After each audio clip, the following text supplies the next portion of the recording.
అండి welcome to awareness fashion designer boutique. ఈ వీడియోలో చూపిస్తున్నటువంటి బటర్ఫ్లైస్ అండి జార్జెట్ క్లాత్. మనకి జార్జెట్ క్లాత్ 350 నుండి 700 1500 వరకు రేంజ్ గల ఫ్యాబ్రిక్స్ అనేది వస్తున్నాయి.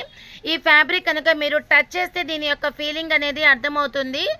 అప్పుడే మీకు ఇందులో క్వాలిటీ అనేది ఎలా ఉంది అనేది మీరు గెస్ చేయగలుగుతారు. వీడియోలో చూసినంత మాత్రాన మీకు అర్థం కాదండి. ఒకసారి దగ్గరలో ఉన్న కస్టమర్స్ అందరూ విజిట్ చేయండి. 5.5 మీటర్ శారీ బటర్ఫ్లైలో మాత్రం కలర్ చేంజెస్ అవుతున్నాయి. ఇందులో బటర్ఫ్లై రామా గ్రీన్, లక్స్ గ్రీన్, అదేవిధంగా పింక్ కలర్, రెడ్ కలర్, ఈ విధంగా బటర్ఫ్లైలో మల్టీ కలర్లో మనకి శారీస్ వచ్చాయి. అదేవిధంగా యూత్కి వచ్చేసరికి దీనిపైన మంచి dark colour computer work blouse వేసిన, అదేవిధంగా లాంగ్ ఫ్రాక్కి కూడా మస్తుగా యూజ్ చేసుకోవచ్చు. ఈ శారీ యొక్క ప్రైస్ ఓన్లీ 230 రూపీస్. ఈ రేటుకి ఈ క్వాలిటీలో ఖచ్చితంగా మీకు ఎక్కడ దొరకదు. అంత రీజనబుల్ ప్రైస్. తప్పనిసరిగా ఒకసారి కాంటాక్ట్ చేయండి. Thank you.